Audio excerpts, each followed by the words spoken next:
అందరికీ praise the Lord. Greetings to you all in the name of Lord and saviour Jesus Christ. దేవుని మహాకృపను బట్టి మనం Bible గ్రంథాన్ని క్రమ పద్ధతిలో అధ్యయనం చేస్తూ ఉన్నాం. ఆదికాండం ప్రారంభించుకొని మనము మొదటి సమూయేలు గ్రంథం వరకు వచ్చి ఉన్నాం. మనము సమూయేలు రాసిన మొదటి గ్రంథం చివరి అంకంలో ఉన్నాం. So we are about to complete 1 Samuel. So మొదటి సమూయేలు గ్రంథం యొక్క ముఖ్య వచనం, అందుకు యెహోవా సమూయేలునకు సెలవిచ్చినదేమనగా, జనులు నీతో చెప్పిన మాటలన్నిటి ప్రకారం జరిగింపుము.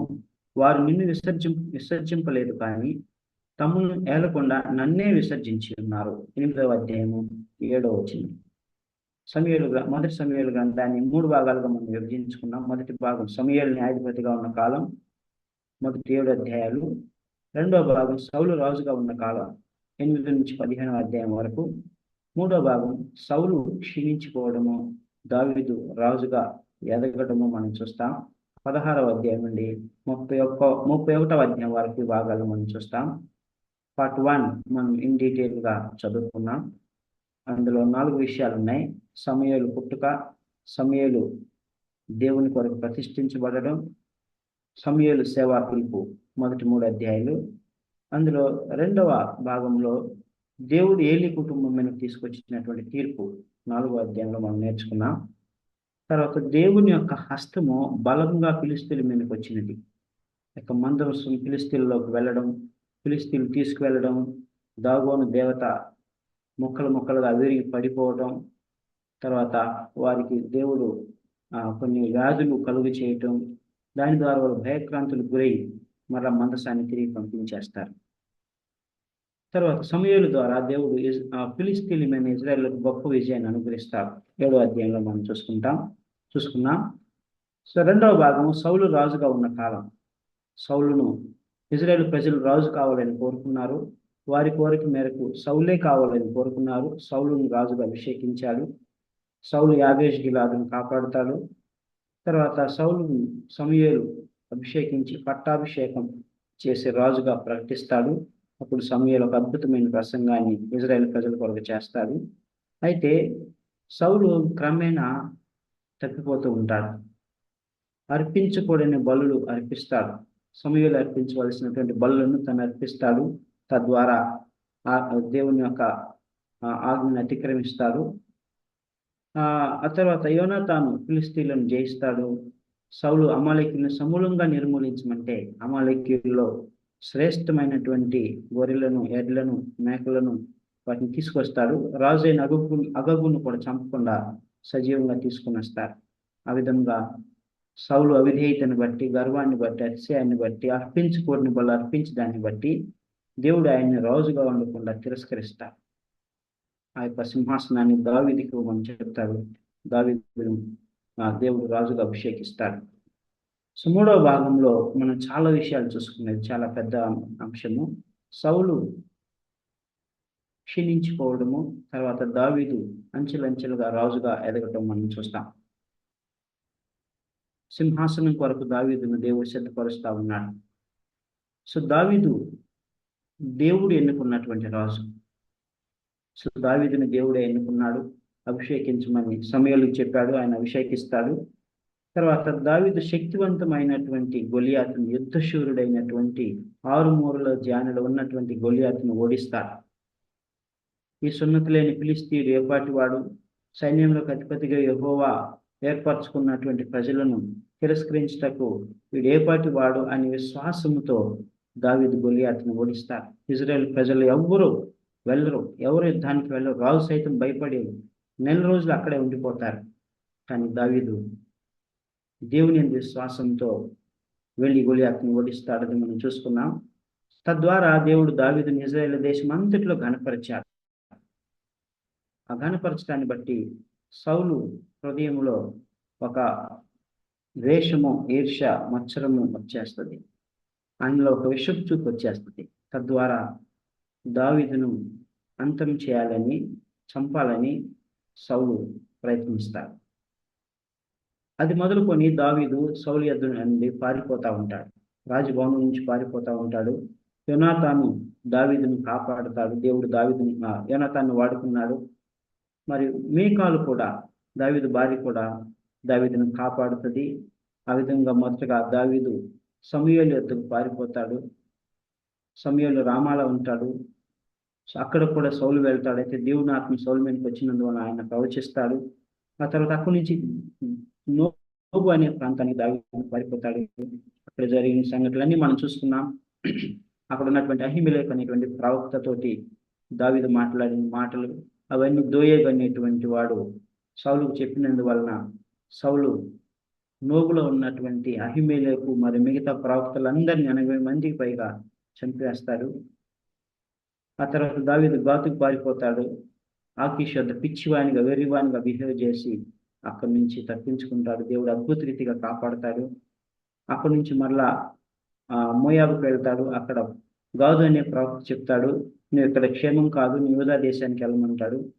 అప్పుడు దావీదు కేయిలా అనేటువంటి యూదా ప్రాంతానికి వస్తాడు.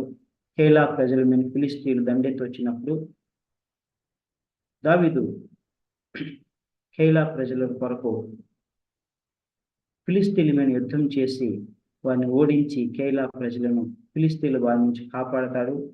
అయినా దావీదు ప్రార్థన చేసినప్పుడు కేయిలా ప్రజలు దావీదును అప్పగించేటువంటి వారుగా ఉంటారని చెప్తాడు.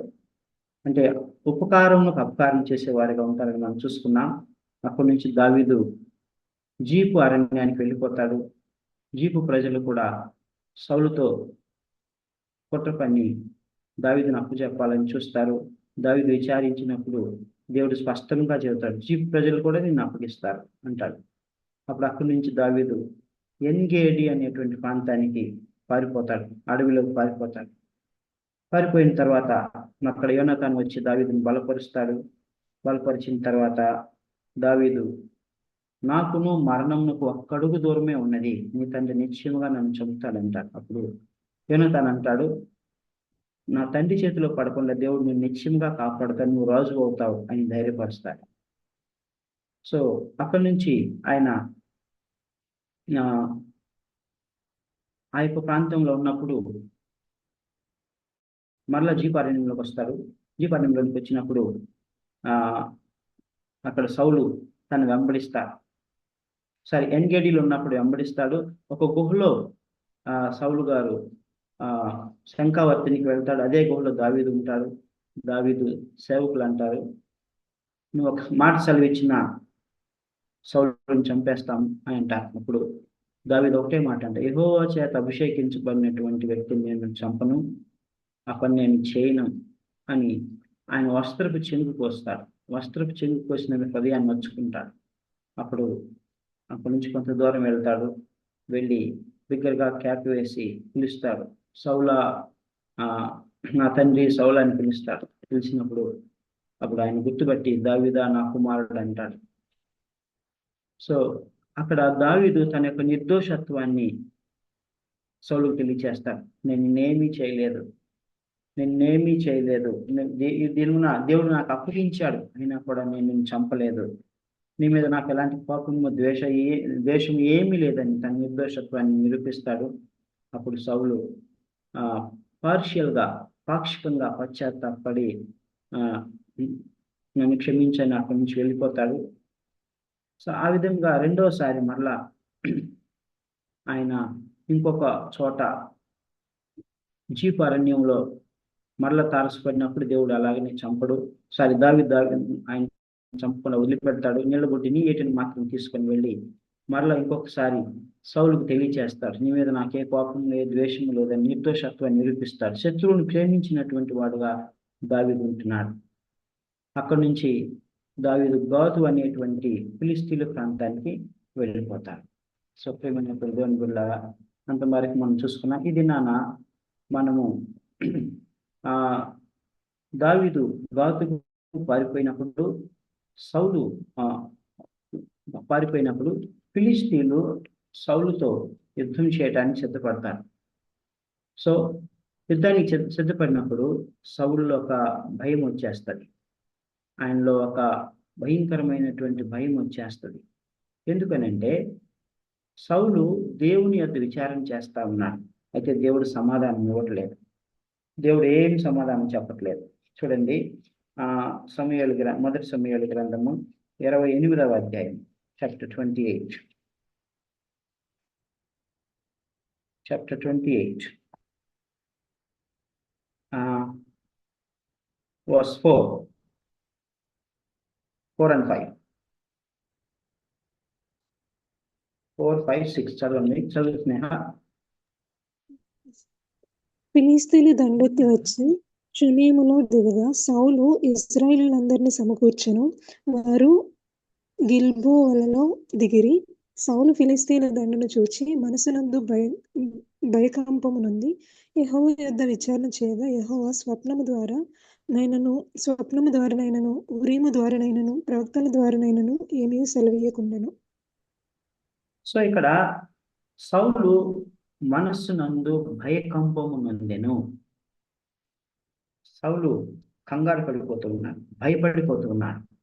2 కారణాలు. నంబర్ 1, ఫిలిస్తీన్లు అటువైపు నుంచి దండెత్తి ఉన్నారు. ఫిలిస్తీన్లు వచ్చి ఓడిస్తారనేటువంటి భయం ఉంది. ఎందుకంటే సౌలు దేవుని నుంచి తప్పిపోయినటువంటి వాడిగా ఉన్నాడు. దేవుని వద్ద నుంచి సహాయం దొరుకును అనేటువంటి ఆశ ఆయనకి లేదు. అయినా కూడా విచారిస్తే ఆయనకు ఊరిం ద్వారానైనను స్వప్నం ద్వారానైనను ప్రవక్తల ద్వారానైనను ఏమీ సెలవీయకుండెను. My dear brothers and sisters,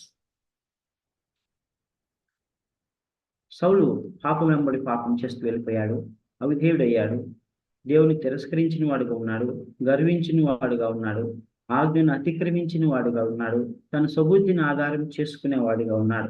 ఒక్కసారి కాదు, 2 సార్లు కాదు, కొన్ని సంవత్సరములు అలాగునే చేస్తూ వెళ్ళిపోతూ ఉన్నాడు. ఒకవైపు సమూయేలు ప్రార్థన చేస్తూ ఉన్నాడు, ఒకవైపు సమూయేలు హెచ్చరిస్తూ ఉన్నాడు. ఇదిగో, బలులు అర్పించుట కంటే పొట్టేళ్లను అర్పించుట కంటే దేవుని మాట వింటే శ్రేష్టము అని ఆయన బలపరుస్తూ ఉన్నాడు, ధైర్యపరుస్తూ ఉన్నాడు, సమయానుకూలంగా ఆయన హెచ్చరిస్తూ ఉన్నాడు. అయినా కూడా సౌలు లోబడిన వాడు కాదు, పశ్చాత్తాపడిన వాడు కాదు, తన వైఖరిని మార్చుకున్నవాడు కాదు. కంటిన్యూస్గా ఆయన దేవుని నుంచి దూరం అయిపోతూ దేవుని యొక్క ధర్మశాస్త్రం ఉల్లంఘించిన వాడుగా ఉంటున్నాడు. కనుక కొన్ని సంవత్సరముల తర్వాత దేవుడు సౌలును విడిచిపెట్టి సౌలుకు ఎలాంటి సమాధానం ఇవ్వట్లేదు. ప్రవక్తల ద్వారా చెప్పిస్తున్నాడు, యాజకుల ద్వారా విచారిస్తున్నాడు. No answer from God. My dear brothers and sisters, this is what happens in some people's life when they continuously live in a secret sinful life. కంటిన్యూస్గా దేవుని మనం ఆజ్ఞను ఉల్లంఘించినట్లయితే, ధర్మశాస్త్రాన్ని ఉల్లంఘించినట్లయితే, ఆజ్ఞను అతిక్రమించినట్లయితే, లోబడిన వల్లనట్లయితే కొన్ని సంవత్సరముల తర్వాత దేవుడు మన మనవి వినడు. ఎంత మొరపెట్టినా వినడు. ఎందుకో తెలుసా? యెషయా గ్రంథము 59వ అధ్యాయము, యెషయా గ్రంథము 59వ అధ్యాయము 1, 2, 3 వచనాలు చదవండి. Isaiah chapter 59 verse 1 to 3. రక్షింపనేరక ఉండునట్లు యెహోవా హస్తము కురచ కాలేదు, విననేరక ఉండునట్లు ఆయన చెవులు మందము కాలేదు. మీ దోషములు మీకును మీ దేవునికిని అడ్డముగా వచ్చెను, మీ పాపములు ఆయన ముఖమునకు మీకు మరుగుపరిచెను గనుక ఆయన ఆలకింపుకున్నాడు.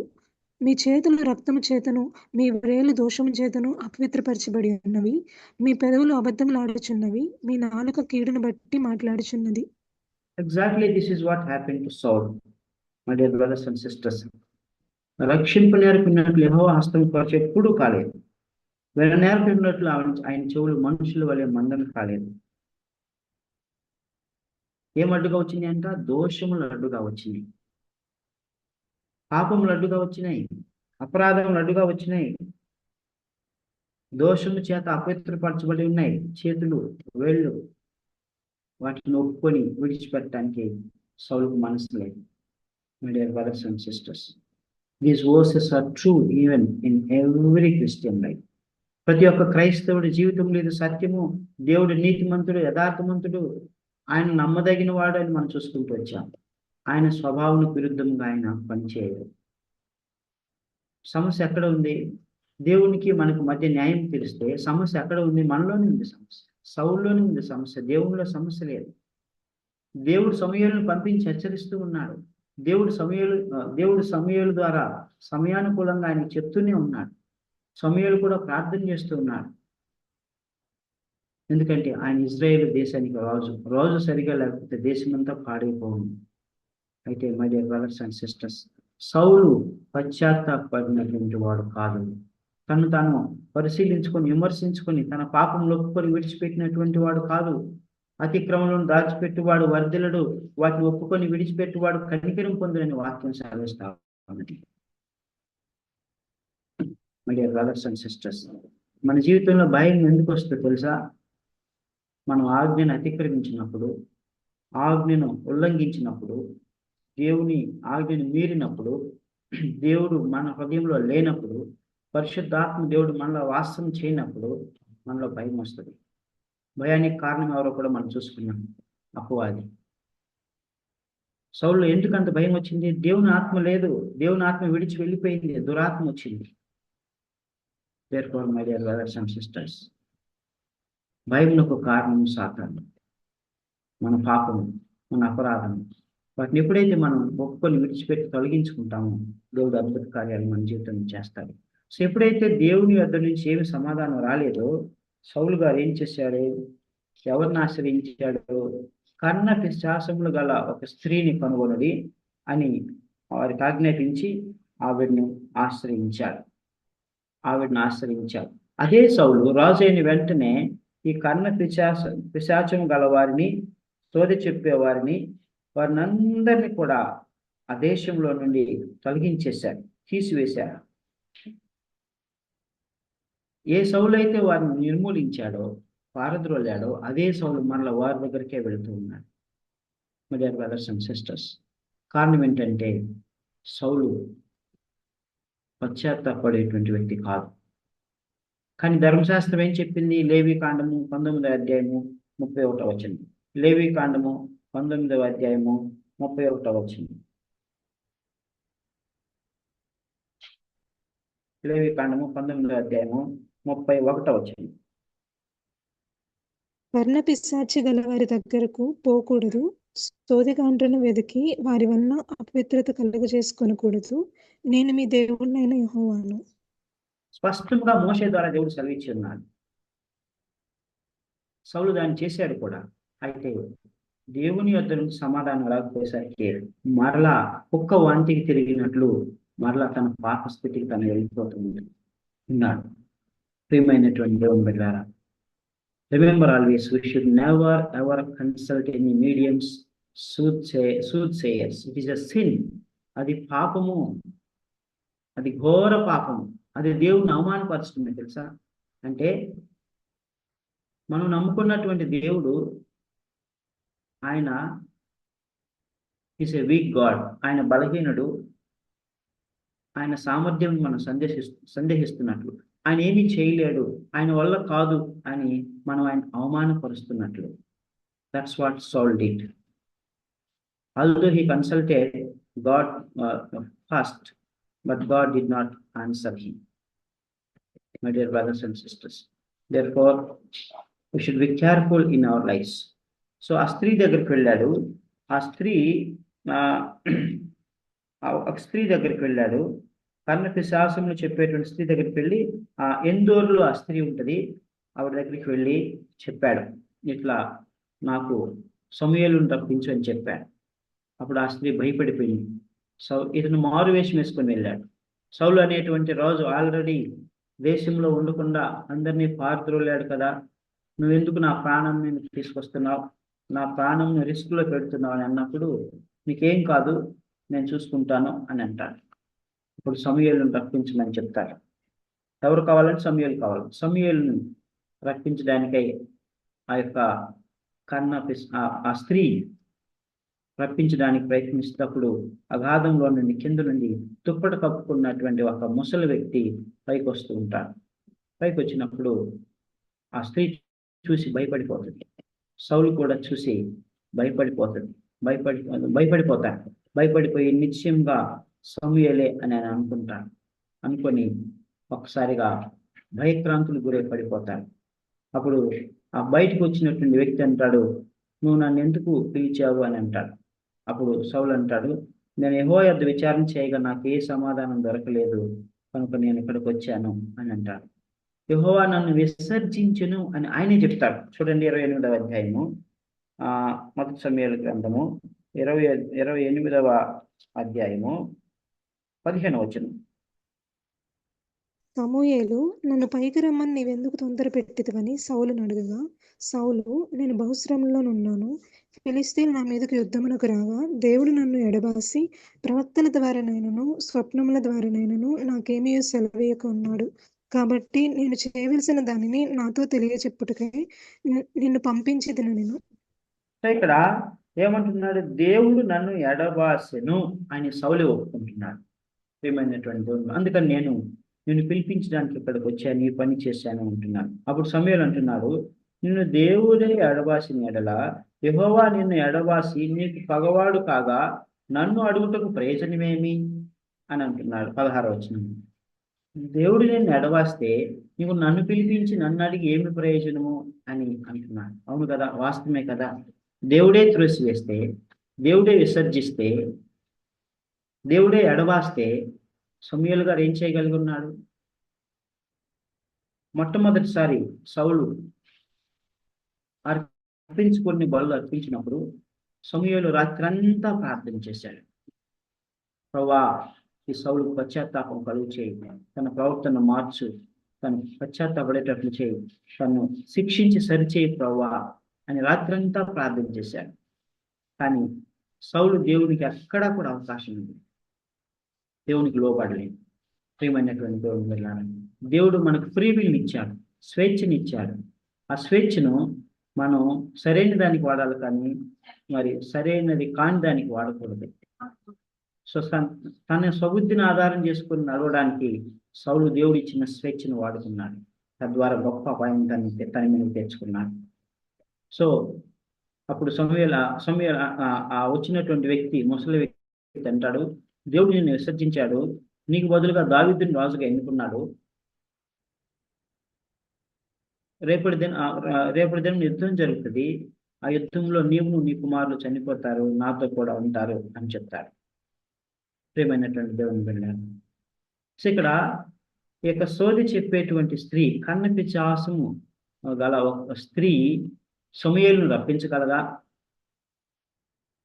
సమూయేలు ప్రవక్త కదా, సమూయేలు అభిషిక్తుడు కదా, సమూయేలు న్యాయాధిపతి కదా, సమూయేలు యాజకుడు కదా, దేవుని స్వరం విని దేవునితో మాట్లాడేటువంటి వాడు కదా. మరి కన్నపిశాచి గల స్త్రీ పిలిస్తే సమూయేలు రాగలడా? Any answer?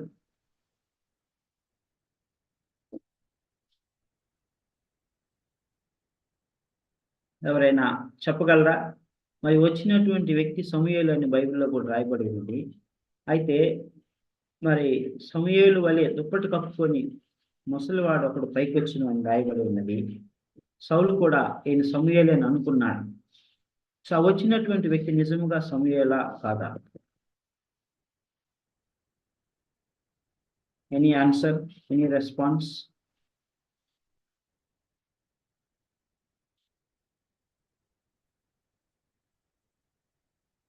మరి బ్రదర్స్ అండ్ సిస్టర్స్, ఇక్కడ మనం గమనించినట్లయితే ఆ వచ్చినటువంటి వ్యక్తి నిజంగా సమూయేలు కాదు అని బైబిల్ పండితులు ఆర్ఆర్ మూర్తి గారు వాళ్ళు సెలవిస్తూ ఉన్నారు. మరి ఎంతో పరిశోధన చేసి, ఎంతో స్టడీ చేసి చెప్పింది ఏంటంటే, ఆ వ్యక్తి సమూయేలు రూపంలో సాతానుడి పైకి వచ్చాడు. It is an evil spirit అని భక్తులు చెప్తా ఉన్నారు. సో అంత భక్తి కలిగినటువంటి యాజకుడు, ప్రవక్త, నాయకుడు, న్యాయాధిపతిగా ఉన్నటువంటి సమూయేలు ఆ యొక్క కన్నపిశాచం కలిగినటువంటి స్త్రీ పిలిస్తే రాగలడా? రాడు. My dear brothers and sisters, సాతాను వెలుగుదూత వేషం వేసుకొని ప్రజలను మోసపరచడానికి వస్తాడు అని వాక్యంలో సెలవిచ్చున్నది. దేవదూత వేషం వేసుకొని వస్తాడు. ఇక్కడ సమూయేలు వేషం రూపంలో వచ్చారు.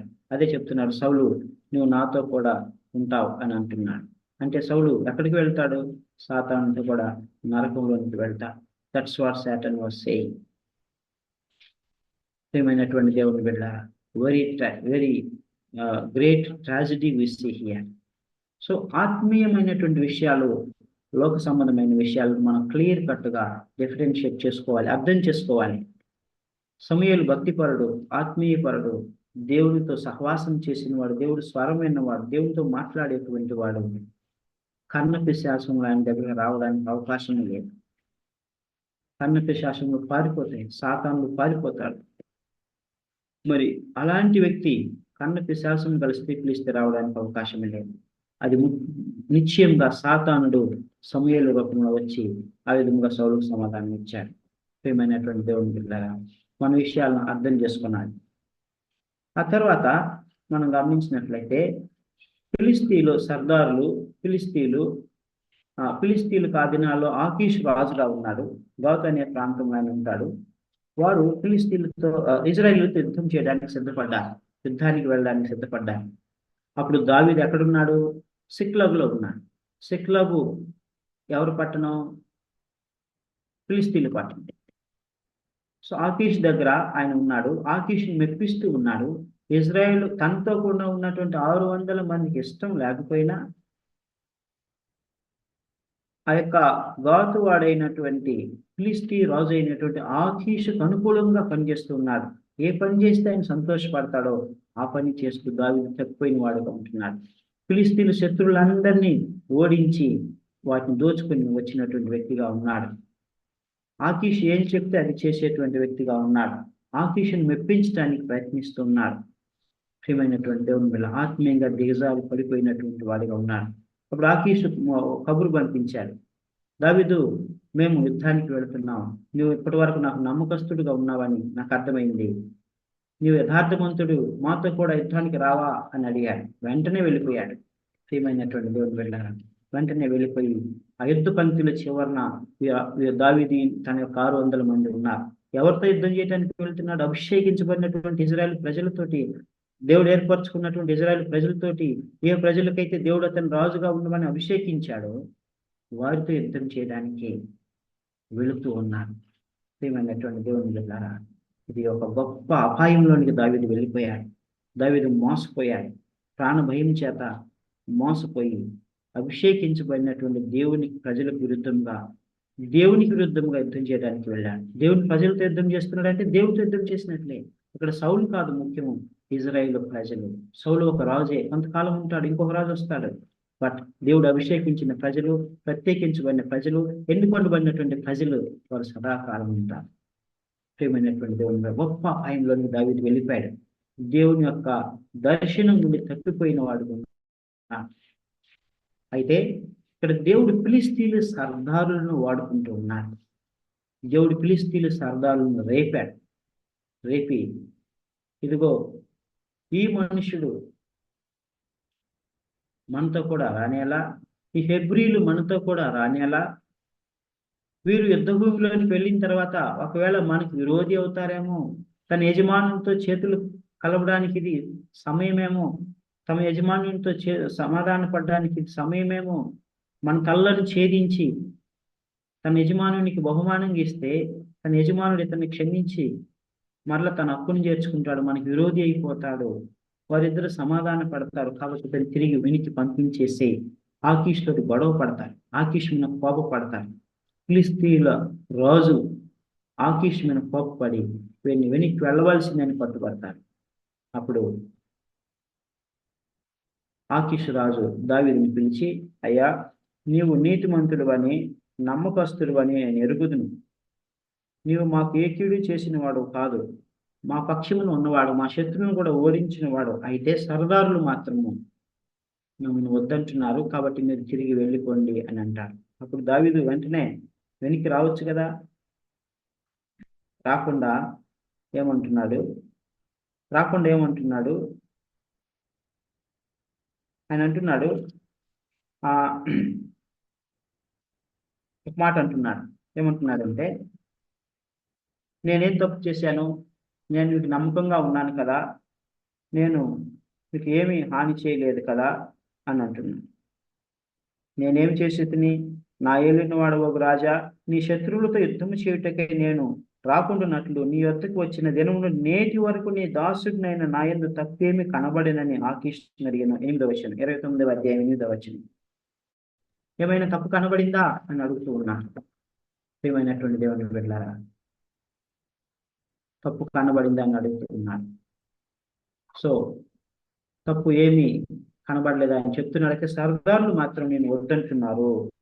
సో వారికి ఇష్టం లేదు కనుక నువ్వు తిరిగి వెళ్ళిపోము అని చెప్తాడు. ఏమైనటువంటి దేవుని బిడ్డలారా, ఆ విధంగా దావీదు తన 600 మందితో తిరిగి వస్తాడు. ఇక్కడ దేవుడు మరి తన యొక్క సర్వాధికారాన్ని ఉపయోగిస్తున్నాడు. దేవుడు ఆయన దావీదును కాపాడుతూ ఉన్నాడు.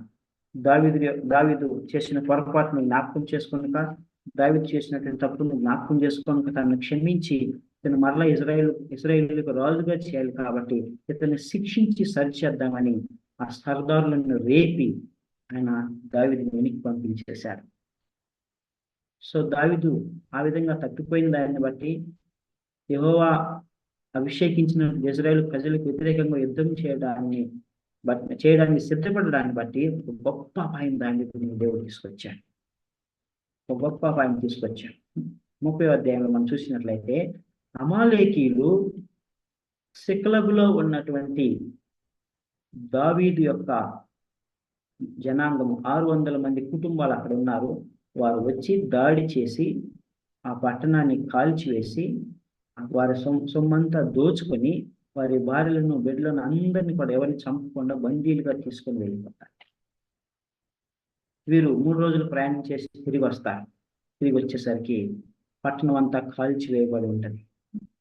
కాల్చివేయబడి ఉన్నప్పుడు ఒక్కసారిగా ఇజ్రాయేల్ ఆ యొక్క దావీదు క్యాంప్ అంతా కూడా 600 మంది కూడా ఎలుగెత్తి వేడుస్తారు.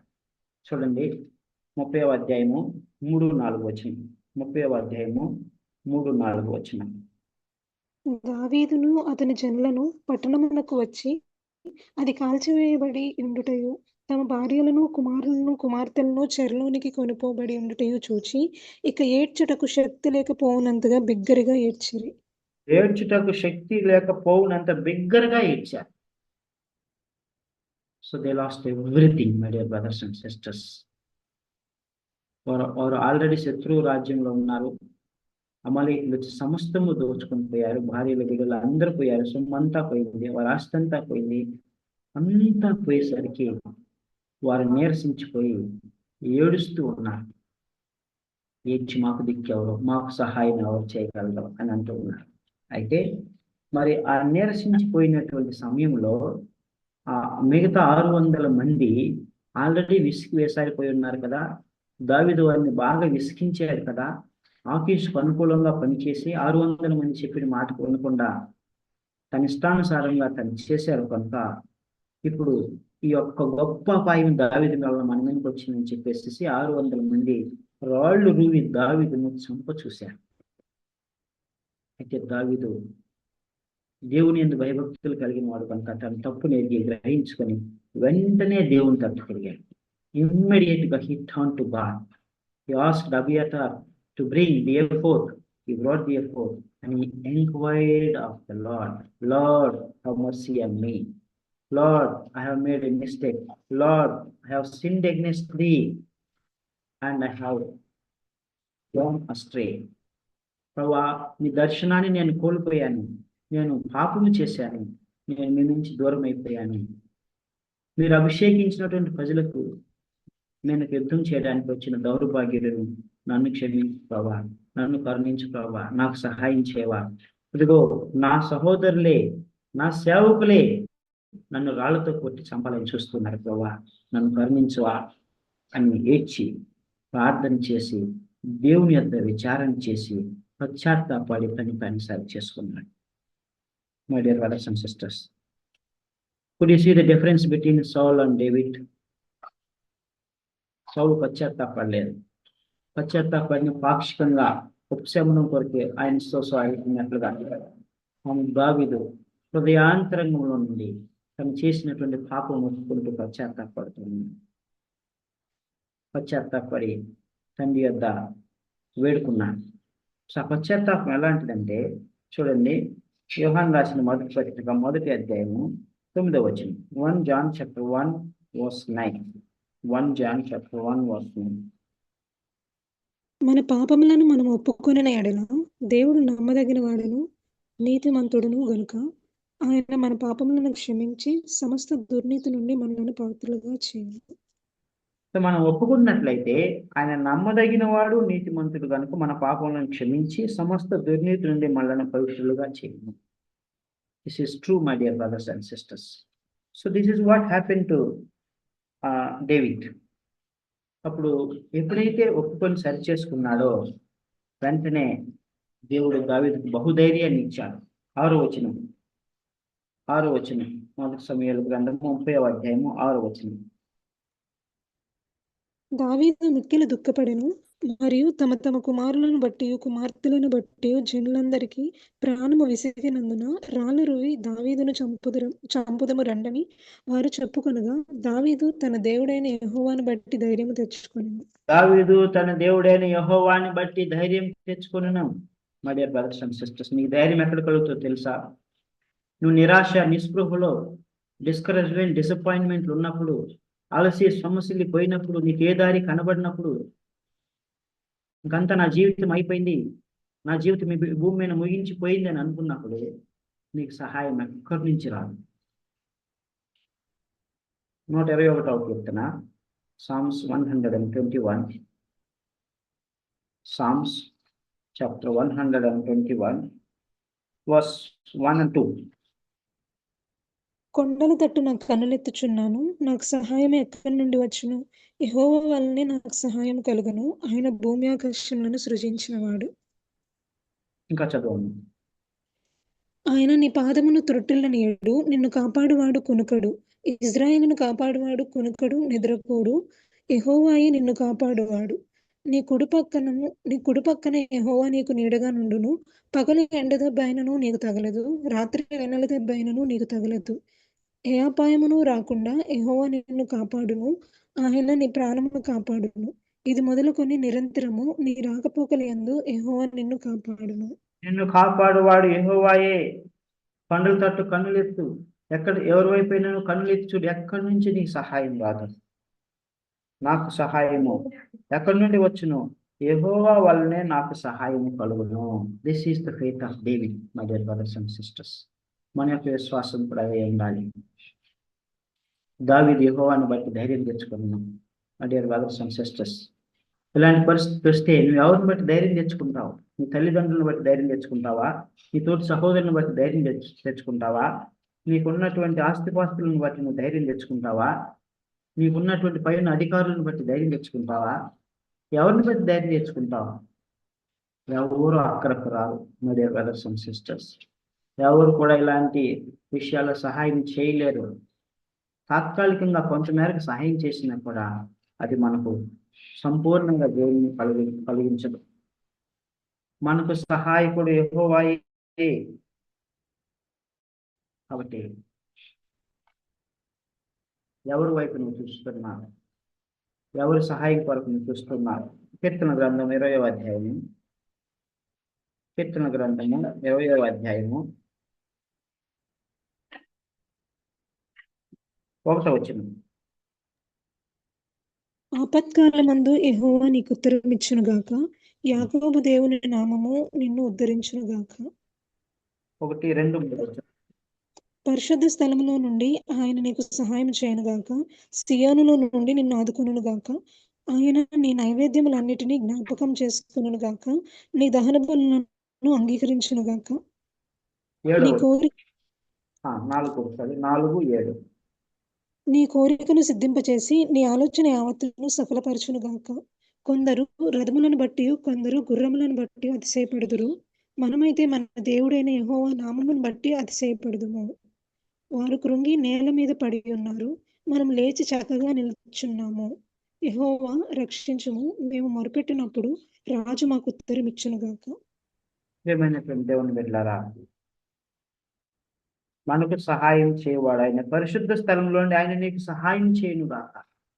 కొందరు రథములను బట్టి గొర్రెలను బట్టి అతిశయిస్తారు. అయితే నీ అతిశయం అతిశయం మన దేవుడైనటువంటి యేసుక్రీస్తు. దేవుని బట్టి ధైర్యం తెచ్చుకున్నాడు. వేరే ఎక్కడ మనకు ధైర్యం దొరకదు, ధైర్యం చాలా ప్రియమైనటువంటి దేవుని వెళ్ళాలి. ఆ విధముగా దావీదు దేవుణ్ణి విచారించాడు. దేవుడు సెలవిచ్చాడు, నువ్వు వారిని తరుము, నువ్వు సమస్తము తిరిగి పొందుకుంటావు అన్నాడు. అలాగనే ఆయన 600 మందితో బయలుదేరాడు. 200 మంది సొమసిల్లి పడిపోయి ముందుకు సాగరు, వారు అక్కడే ఉండిపోతారు, మేము రాలేమంటారు. అప్పుడు వారిని సమ్మాన్ దగ్గర దావీదు ఉంచుతాడు. దావీదు 400 మందితో ముందుకు సాగిపోయినప్పుడు ఒక ఐగుప్తీయుడు దొరుకుతాడు. ఐగుప్తీయుడు సొమసిల్లి పడిపోయి ఉంటాడు. అతను గమనించి పట్టుకొని అతను మంచిగా ఆహార పదార్థాలు భోజనాలు పెట్టి అతనికి కొన్ని బలమైన మంది ఇచ్చి ఆహార పదార్థాలు ఇచ్చి అతను తెప్పరిల్లిన తర్వాత అతను అడుగుతారు. అతను చెప్తాడు, మేము యూదా దేశానికి వెళ్ళాం, వారిని ఓడించి దోపుడు సొమ్మును తీసుకుని వచ్చాం. సిక్లాగును మేము ఓడించి దోపుడు సొమ్మును తీసుకుని వచ్చాం. అయితే నీవు నన్ను చంపనని నాకు మాట ఇస్తే, మరలా తిరిగి నన్ను నా యజమానునికి అప్పగించనని చెప్తే నేను మీకు సహాయం చేస్తాను, మిమ్మల్ని నడిపిస్తాను, అమలేకీలు దండ ఎక్కడుందో నేను చెప్తాను అని అంటాను. నేను బలహీనుడిని అయిపోయానని, రోగిని అయిపోయానని నా యజమానుడు నన్ను ఇక్కడ వదిలేసి వెళ్ళిపోయాడు. 3 దినములుగా నేను అన్నపానం లేకున్నాను, నేను అక్కడే పడి ఉన్నాను అని చెప్తాను. అప్పుడు దావీదు అతనికి అన్ని ఇచ్చి అతను ప్రాణము తెప్పరిల్లేటట్టు చేసి అప్పుడు ఆయన అడుగుతాడు. అప్పుడు అతను ఆ ఐగుప్తీయుడు దావీదును తన అనుచరులను అమలేకీయులు దండు వద్దకు నడిపిస్తారు.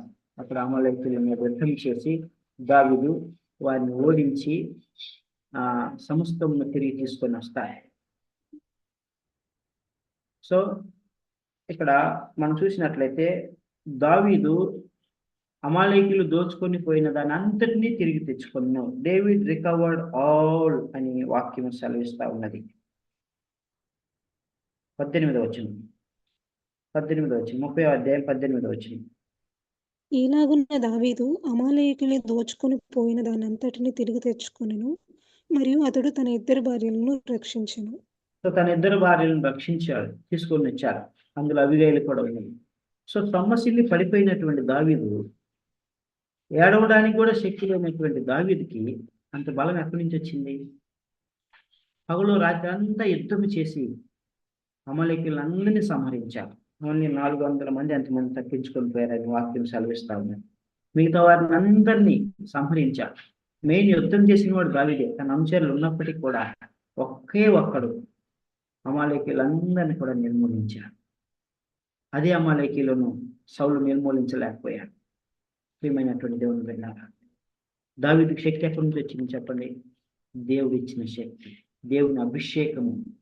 దేవుని అభిషేకం ఉంటే ఆత్మబలం మనకు దొరుకుతుంది. ఆత్మబలంతో పాటు యుద్ధం చేయడానికి శారీరక బలం కూడా దేవుడు ఇస్తాడు. నిన్ను సొమ్మసిల్లిన వారికి బలాభివృద్ధి కలుగు చేయవాడు ఆయనే. చూడండి, యెషయా గ్రంథము 40వ అధ్యాయము, యెషయా గ్రంథము 40వ అధ్యాయము, యెషయా గ్రంథము 40వ అధ్యాయము 29, 30, 31 వచనం. సొమ్మసిల్లిన వానికి బలమిచ్చేవాడు ఆయనే, శక్తిహీనులకు బలాభివృద్ధి కలుగచేయువాడు ఆయనే. బాలురు సొమ్మసిల్లుదురు, అలయదురు, యానస్తులు తప్పక త్రొట్టిల్లుదురు. యెహోవా కొరకు ఎదురుచూచువారు నూతన బలం పొందుదురు. వారు పక్షిరాజు వలె రెక్కలు చాపి పైకి ఎగరుదురు, అలయక పరిగెత్తుదురు, సొమ్మసిల్లక నడిచిపోవుదురు. Dear brothers and sisters, listen carefully, read this verse 31 very carefully. యెహోవా కొరకు ఎదురు చూచువారు నూతన బలము పొందుదురు. This is true and David's case is evidence. దావీదు మనకి ఇక్కడ రుజువుగా ఉన్నాడు, మాదిరిగా ఉన్నాడు. బలం లేదు, శారీరక బలం లేదు, ఆత్మీయ బలం లేదు. యెహోవా తట్టు చూశారు, విచారం చేశారు. ప్రభువా నాకు సహాయకుడు నీవే, పండ్ల తట్టు నా కళ్ళు ఇచ్చున్నాను, నాకు ఎక్కడ సహాయం లేదు, నా సహాయకుడు నీవే, నన్ను ఆదుకో ప్రభా, నాకు సహాయం చేయ ప్రభా, నేను సమస్తం కోల్పోయాను, నీవే నాకు తిరిగి ఇవ్వగలవని వేడుకున్నాను. My dear brothers and sisters, సొమ్మసిల్లిన వారికి బలాభివృద్ధి కలిగించేవాడు ఆయనే. నువ్వు యెహోవా కొరకు ఎదురు చూస్తే పూర్ణ మనసును ఆయన తట్టు తిరిగి ఆయన కనుగొంటావు. ఆయన నీకు నూతన బలాన్ని ఇస్తాడు, ఆత్మీయ బలాన్ని ఇస్తాడు, శారీరక బలాన్ని ఇస్తాడు, నిన్ను ఆశీర్వదిస్తాడు, నిన్ను ఆదుకుంటాడు. My dear brothers and sisters, తప్పిపోయినటువంటి దావీదు దేవుడు ఒక అవకాశం ఇచ్చాడు.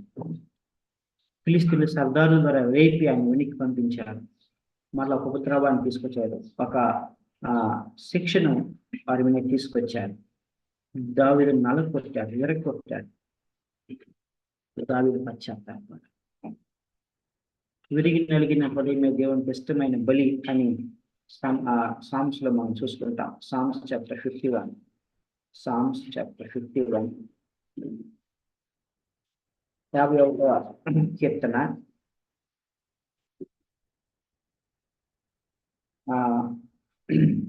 51వ కీర్తన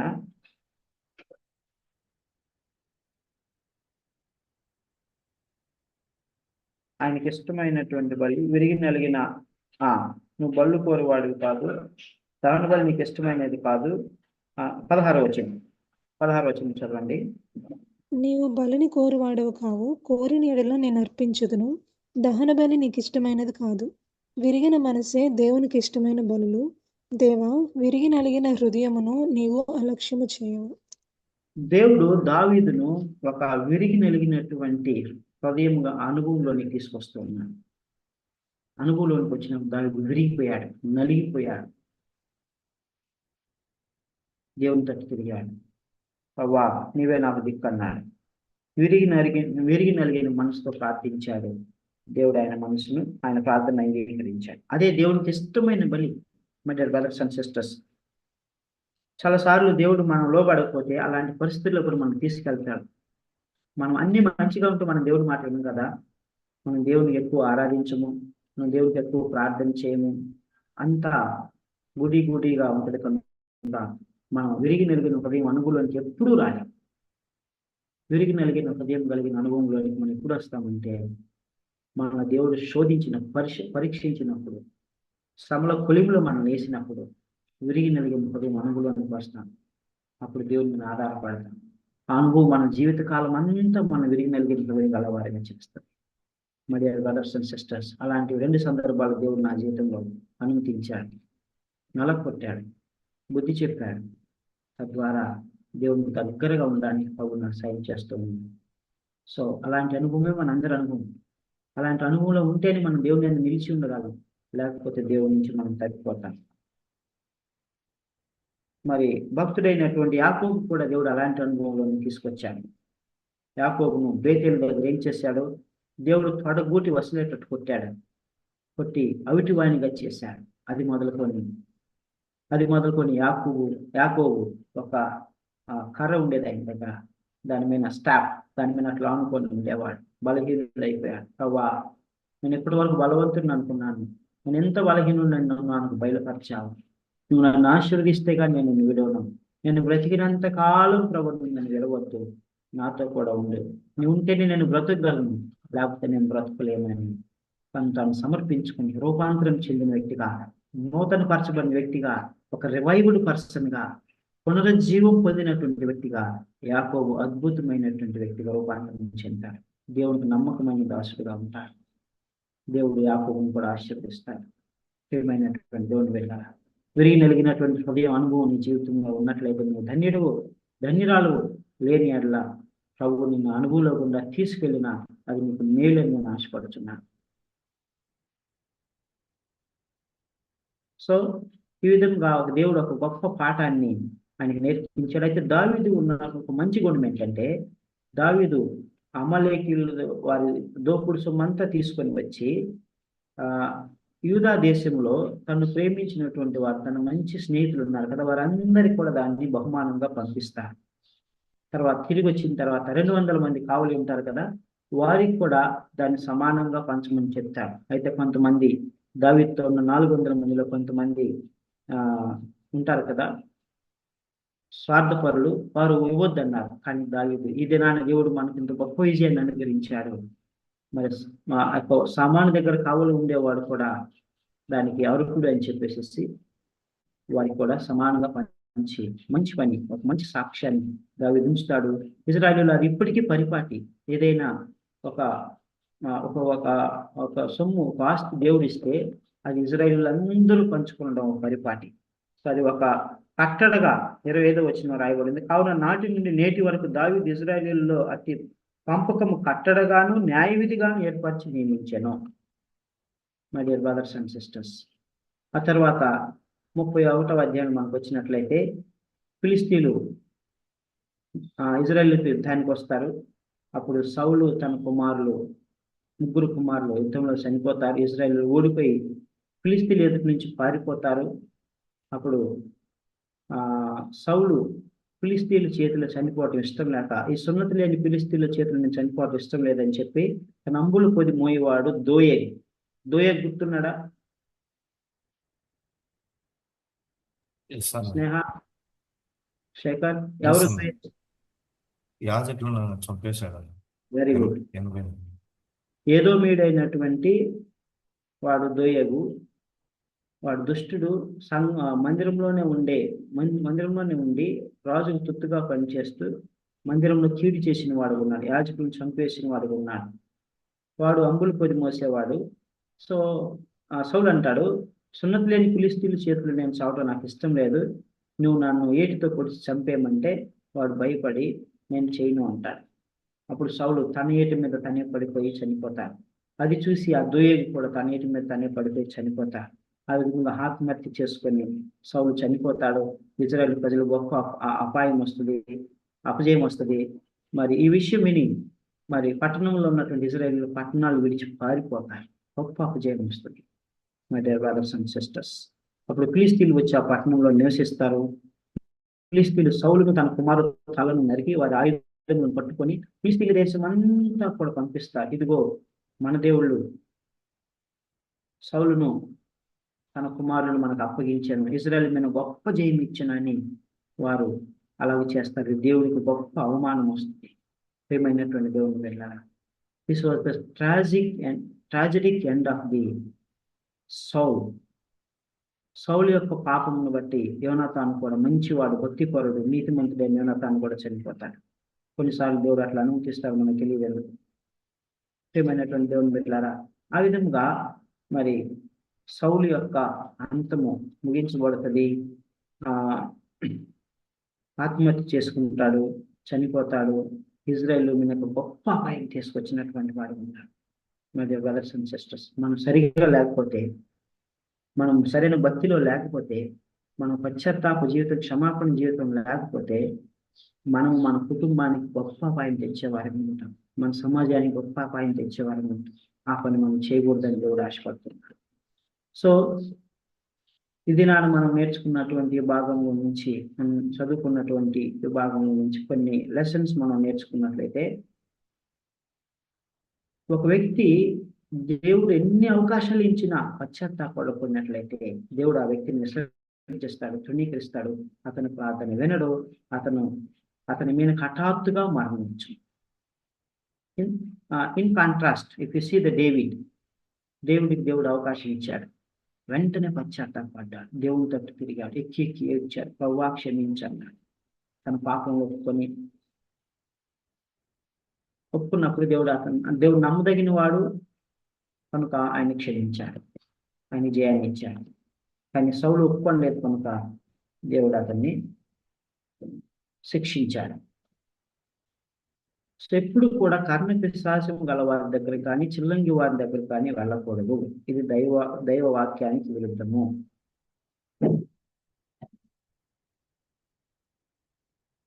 సో ఎప్పుడు కూడా శత్రువులతో చేతులు కలపకూడదు. ఎంత ప్రమాదంలో ఉన్నా కూడా అపవాదితో చేతులు కడిపితే అపవాది మనం ఏం చేస్తాడు?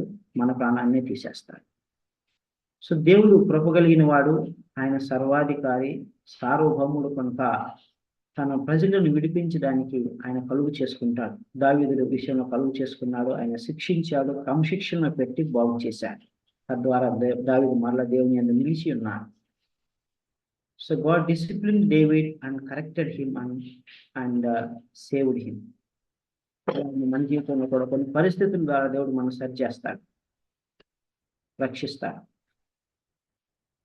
సో మనం పూర్ణ హృదయంతో దేవుని తట్టు తిరిగి దేవుని మీద విచారం చేసి దేవుని మీద ఆడుకున్నట్లయితే మన జీవితంలో మనం ఏమైతే కోల్పోయామో వాటన్నిటి కూడా దేవుడు మనకు తిరిగి అనుగ్రహిస్తాడు. సౌలు ఆ పని చేయలేదు కనుక అతనికి దొరకలేదు. దేవుడు దయామయుడు, సర్వాధిపతి. సో ఆయన సమస్తంని తిరిగి మనకు అనుగ్రహించేవాడు.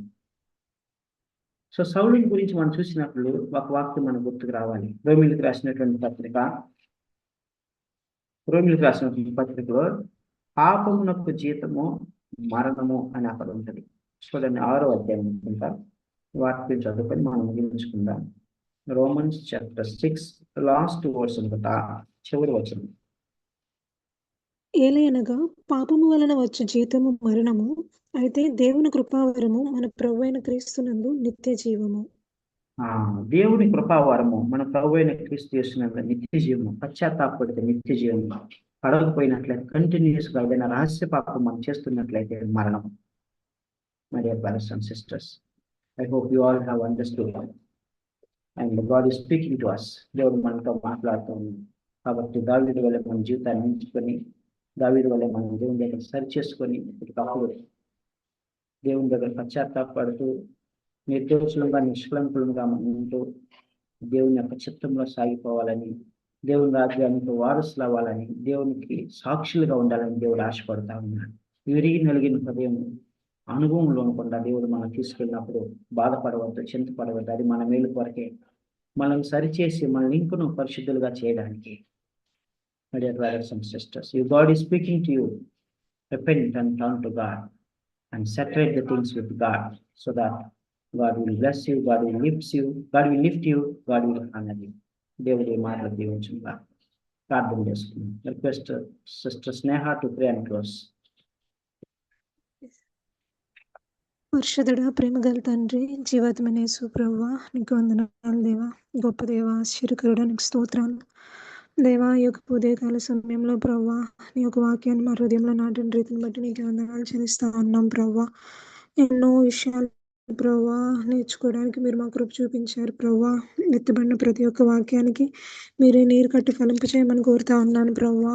దేవా, దుష్టుడు ఎక్కడ ఈ యొక్క వాక్యాన్ని ఎత్తుకెళ్ళిపోకుండా తండ్రి మీరే మాకు సహాయం చేయమని కోరుతా ఉన్నాం ప్రభువా. మీరే కృప చూపించండి ప్రభువా. మరైతే సౌలు తన యొక్క జీవితంలో ఎన్నో మార్లు అవకాశాలు ఇస్తా వచ్చినప్పటికీ ప్రభువా నిజమైన పశ్చాత్తాపం చెందక ప్రభువా నీకు విరోధంగా తిరుగుతా ఉన్నాడు ప్రభువా. తండ్రి నిన్ను విడిచి ప్రభువా దేవా వేరే వాటిని ఆశ్రయిస్తూ వచ్చాడు ప్రభువా. దేవా, మేము ఆ రీతిగా ఉండకుండా ప్రభువా దేవా నిజంగా ప్రతి ఒక్క మీరు అనుగ్రహించే ప్రతి ఒక్క ఛాన్స్ని దేవా మేము యూజ్ చేసుకోగలగడానికి మీరు కృప చూపించండి దేవా. మారు మనసు పొందగలగడానికి మీరే మాకు సహాయం చేయమని కోరుతా ఉన్నాను ప్రభువా. దావీదు ఎప్పుడైతే దేవా నీ దగ్గర నిజమైన పశ్చాత్తాపం పొందాడు ప్రభువా, తను కలిగిన ధైర్యాన్ని బట్టి దేవా తను కోల్పోయినవన్నీ పొందుకుంటూ వచ్చాడు. అటువంటి యొక్క పశ్చాత్తాపం మీరు మాకు మా అందరికి అనుగ్రహించమని కోరుతా ఉన్నాను ప్రభువా. మీరే సహాయం చేయమని కోరుతా ఉన్నాను ప్రభువా. దేవా, నీ వైపు హృదయపూర్వకంగా తిరిగితే ప్రభువా యూ విల్ రిస్టోర్ అస్ అని మీరు మాతో మాట్లాడుతూ వచ్చారు ప్రభువా. తండ్రి దేవా, పాపం యొక్క జీతం మరణమని మీరు మాతో మాట్లాడుతూ వచ్చారు దేవా. సౌలు నష్టపోయినట్టుగా మాలో ఎవరు నేను నష్టపోకుండా మీరు మాకు సహాయం చేయమని కోరుతా ఉన్నాను ప్రభువా. కంటిన్యూస్ సీక్రెట్ సిన్స్ దేవా మా జీవితంలో ప్రభువా ఉండకుండా మేము రిపీటెడ్గా దేవా రిపెంట్ అవడానికి ప్రభువా మీరు మాకు సహాయం చేస్తూ రమ్మని కోరుతా ఉన్నాం ప్రభువా. మీరు కృప చూపించండి దేవా. నువ్వెంతైనా నమ్మదగిన దేవుడు ప్రభువా. దేవా, నీ దగ్గర పాపాలు ఒప్పుకుంటే ప్రభువా నువ్వు వాటన్నిటి నుండి దేవా సమస్తమైన దుష్టత్వం నుండి ప్రభువా, దుర్నీతి నుండి ప్రభువా పవిత్రులుగా పరిశుద్ధులుగా మీరు చేస్తారని వాక్యం సెలవిస్తున్న రీతిగా ప్రభువా మా జీవితాల్లో మీరు పనిచేస్తూ రమ్మని కోరుతా ఉన్నాను ప్రభువా. నీకే వందనాలు స్తోత్రాలు చెల్లించుకుంటా ఉన్నాం ప్రభువా. తండ్రి దేవా, యొక్క ఉదయకాల సమయంలో ప్రభువా నీ సన్నిధికి వస్తూ ఉండగా ప్రభువా దేవా ఈరోజు జాయిన్ అయిన వారందరినీ బట్టి మీరు జ్ఞాపకం చేసుకోండి ప్రభువా. తండ్రి మా అందరి యొక్క పనుల్లో మీరు తోడుకుంటూ రమ్మని కోరుతా ఉన్నాను ప్రభువా. దేవా, మీరే సహాయం చేయమని కోరుతా ఉన్నాను ప్రభువా. కీడుల నుండి శోధల నుండి మీరు మమ్మల్ని తప్పించమని కోరుతా ఉన్నాం ప్రభువా. తండ్రి మరైతే ప్రభువా జాయిన్ అవ్వలేకపోయిన వారిని మరొకసారి మీరు వారిని జ్ఞాపకం చేసుకొని దేవా మరొకసారి ప్రభువా వారు మాతో కలిసి ప్రభువా గ్యాదర్ అవ్వగలగడానికి మీరు కృప చూపించండి తండ్రి. మరొకసారి మేము ఈ రీతిగా ప్రభువా నీ యొక్క నామాన్ని బట్టి దేవా మరలా మేము కలుసుకునేంత వరకు నీ యొక్క కృపలో నన్ను అందరిని మీరే జ్ఞాపకం చేసుకోండి దేవా. మీరే సహాయం చేస్తూ రమ్మని కోరుతా ఉన్నాం ప్రభువా. దేవా, శ్రీధర్ సార్ మీరు ఇంకా బహుబలంగా మీరు వాడుకుంటూ రమ్మని కోరుతా ఉన్నాం. మీ యొక్క ఆత్మతో సంపూర్ణంగా మీరు అభిషేకించి దేవా అందరికీ దేవ వాక్యం అందించగలగడానికి మీరే మీ యొక్క శక్తితో మంచి ఆరోగ్యంతో నింపుతూ రమ్మని దేవ మరలా ఈ రీతిగా కలుసుకునేంత వరకు నీ కృపలో మమ్మల్ని భద్రపరుస్తూ రమ్మని సర్వశక్తి కలిగిన యేసు నామములో అడిగి వేడుకొని ప్రార్థించి పొందుకొని ఉన్నాము తండ్రి. ఆమేన్. ఆమె